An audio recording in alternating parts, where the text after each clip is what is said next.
The following is a free-for-download audiobook from the website krishnapath.org. The Teachings of Lord Chaitanya, Chapter 2, Sanatana Goswami. I offer my respectful obeisances unto Lord Chaitanya Mahaprabhu, by whose mercy even a person in the lowest status of life can find direction in transcendental devotional service to the Lord. After Lord Chaitanya Mahaprabhu accepted the renounced order of life, sannyas, he traveled all over India. During this period, he went to Maldaha, a district of Bengal, and in that portion of the land there was a village by the name of Ramkeli. Two government ministers of the Nawab Hussain Shah's regime lived there, namely Dabir Khas and Shakar Malik, later renamed Sanatana Goswami and Rupa Goswami. They had a chance to meet Lord Chaitanya, and after meeting they decided that they would retire from government service and join his Sankirtan movement.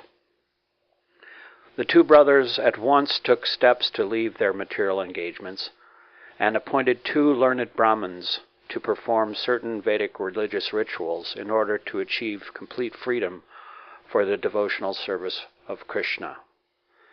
These preliminary activities are known as Puruscharya. The ritual function of this process is that 3 times a day one has to worship and offer respects to one's forefathers, offer oblations to the fire, and respectfully offer foodstuffs to a learned Brahmin. 5 items: the time, the worship, the offering of respect, the offering of oblation into the fire, and the offering of foodstuffs to a Brahmin, comprise Puruscharya. In the Hari Bhakti Vilas, the directional authoritative book, these rituals are mentioned. After performance of these religious rituals, the younger brother Shakar Malik, Rupa Goswami, returned to his home with an immense amount of money, which he had acquired during his government service. The silver and gold coins he brought back filled a large boat. After arriving home, he divided the accumulated wealth first into 2, and distributed 1 part to the Brahmins and the Vaishnavas. Thus, for the satisfaction of the Supreme Personality of Godhead, he distributed 50% of his accumulated wealth to persons engaged in the Supreme Lord's transcendental loving service. The Brahmins are meant to understand the absolute truth, and thereafter, when one is actually engaged in the loving service of the Lord, he is called a Vaishnav. Both the Brahmins and the Vaishnavas are supposed to be fully engaged in transcendental service, and Rupa Goswami, considering their important transcendental position, gave them 50% of his wealth. The balance was again divided into 2. 1 part he distributed to his relatives or dependent family members, and the other he kept against personal emergency. This distribution of personal wealth is very instructive for all who desire to be elevated to the advancement of spiritual knowledge. Generally, a person bequeaths all his accumulated wealth to the family members and then retires from family activities for progress in spiritual knowledge. But here we find the exemplary behavior of Rupa Goswami. He gave 50% of his wealth for spiritual purposes. This should be the example for every one of us.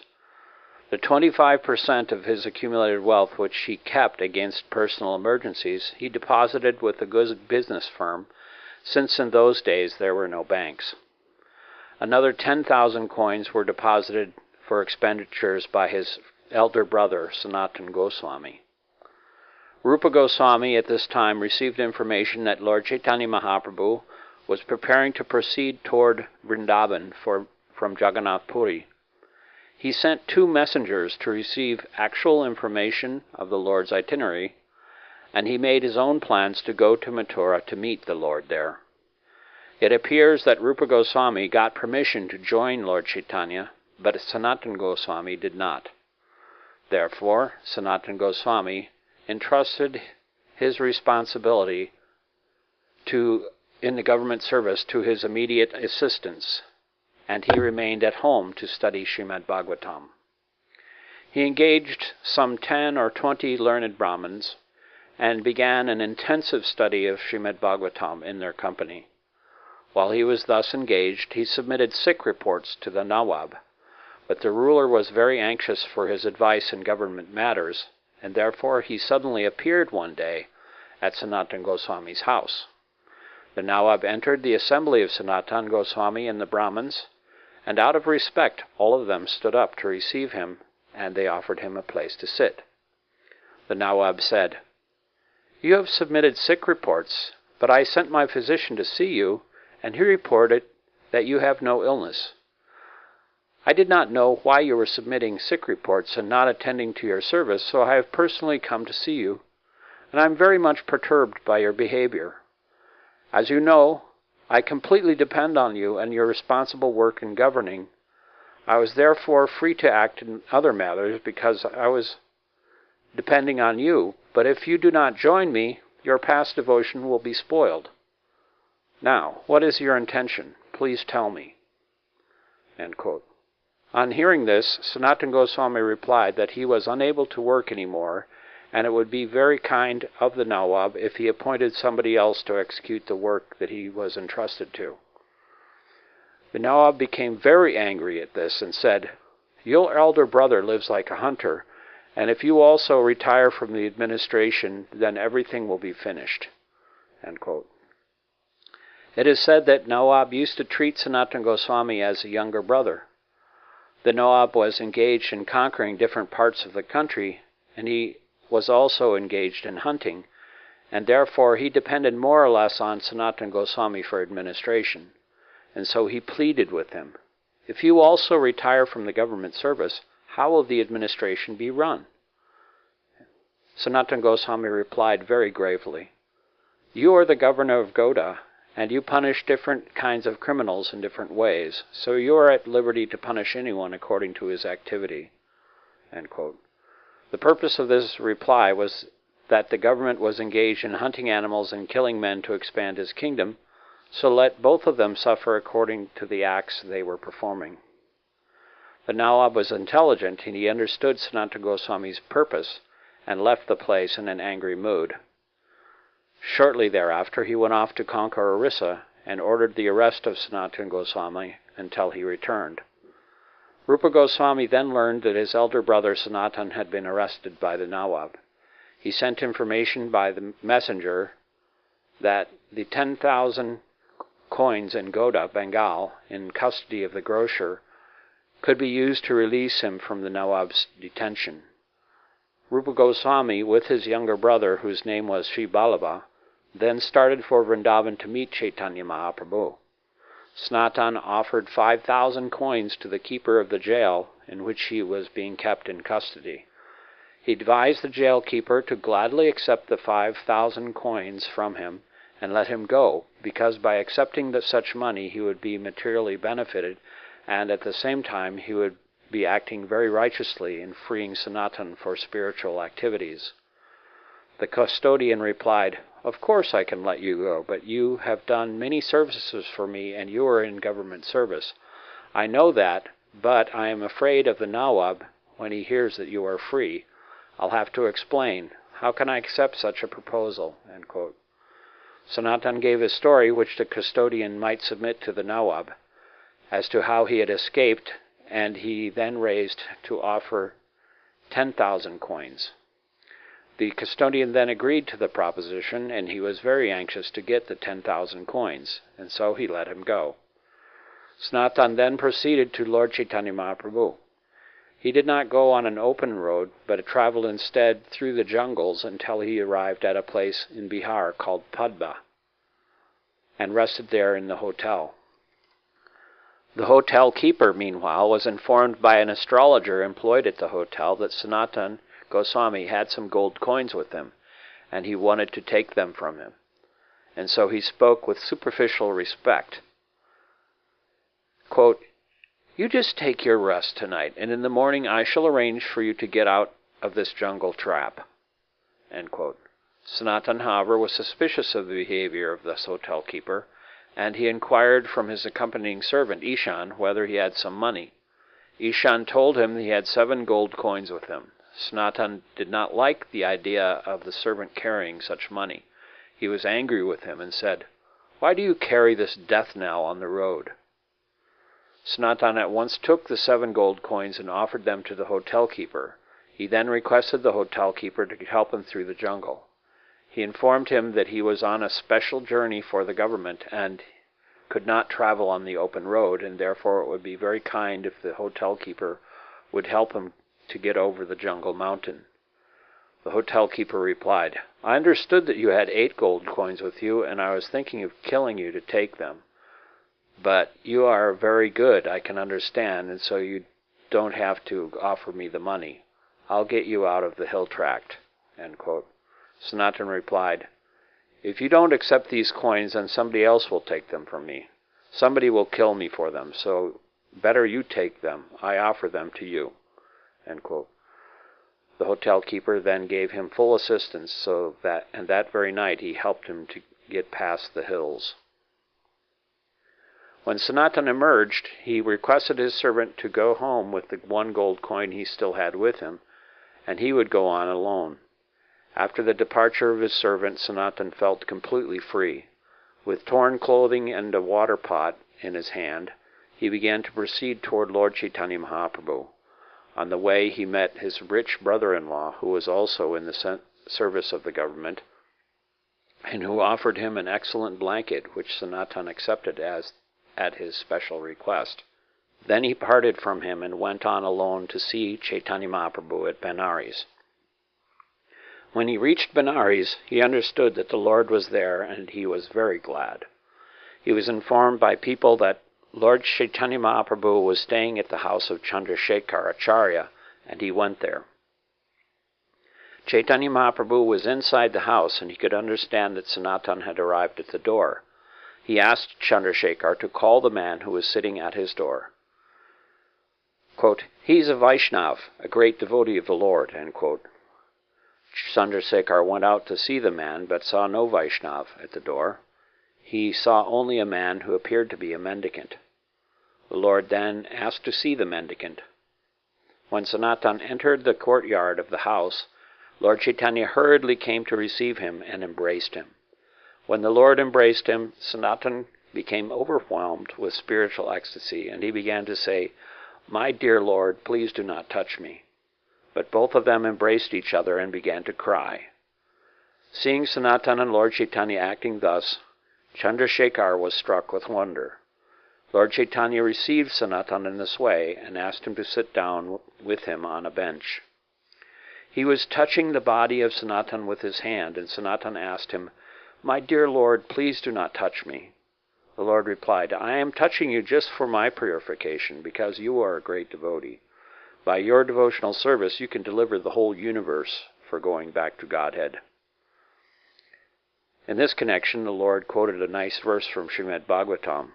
The purport of this verse is that a person who is a devotee of Lord Krishna, 100% engaged in devotional service, is far better than a Brahmin who is learned in all the Vedic literature, but one who is not engaged in the devotional service of the Lord.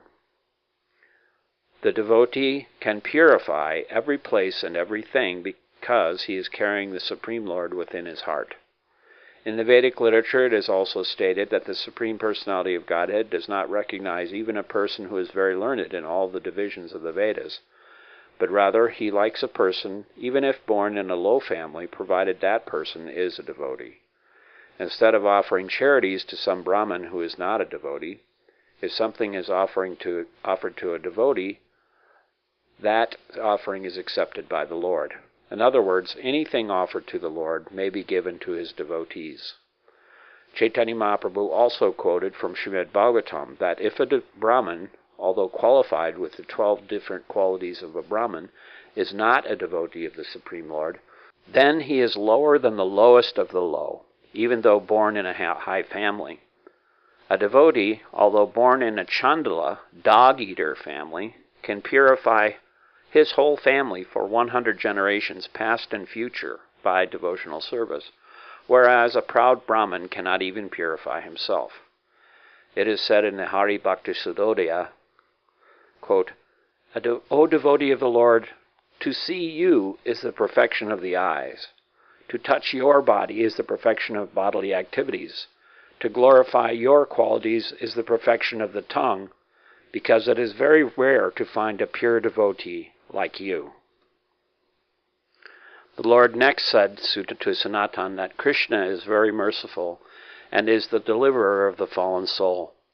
Quote, he has saved you from the Mararabha. This Mararabha, hell, is described in Srimad Bhagavatam.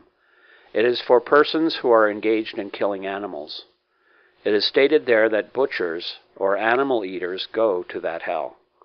Sanatan replied, I do not know the mercy of Krishna, but I can understand that your mercy is causeless upon me. You have delivered me from the entanglement of material life. End quote. Then the Lord inquired, how did you get free from your custody? I understood that you were arrested. End quote. Sanatan narrated the whole story of how he was released. Lord Chaitanya then informed him, I have seen your two brothers, and I have advised them to proceed toward Vrindavan. End quote.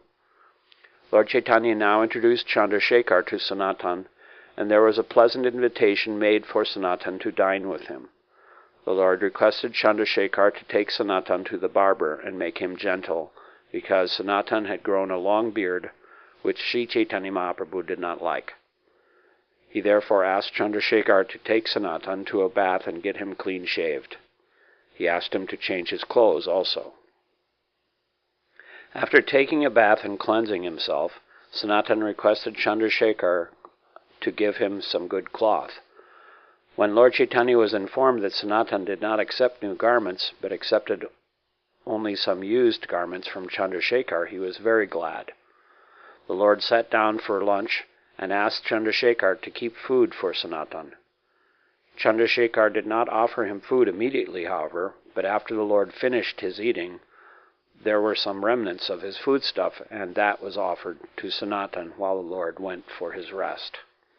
After this, Lord Chaitanya introduced one Maharashtrian Brahmin, his devotees, to Sanatan, and that Maharashtrian Brahmin invited Sanatan to accept lunch daily at his place, as long as he remained in Benares.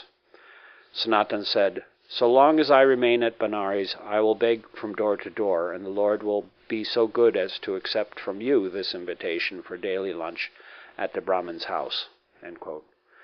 By this behavior of Sanatan, Lord Chaitanya was very much pleased, but he noticed the valuable blanket that was given to Sanatan by his brother-in-law while en route to Benares.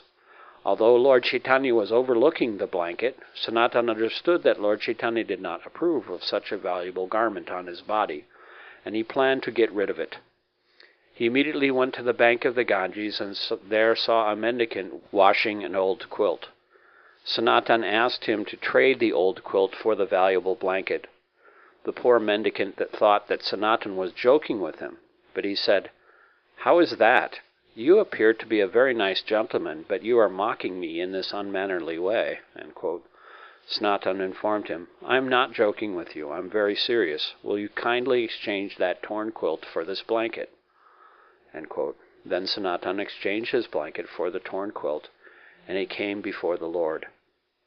The Lord inquired, where is your valuable blanket? Sanatan informed him about the exchange at the Ganges of the blanket for the torn quilt. The Lord then loved him for this, and he thanked Sanatan. You are intelligent enough, and you have now finished all your attraction for material wealth.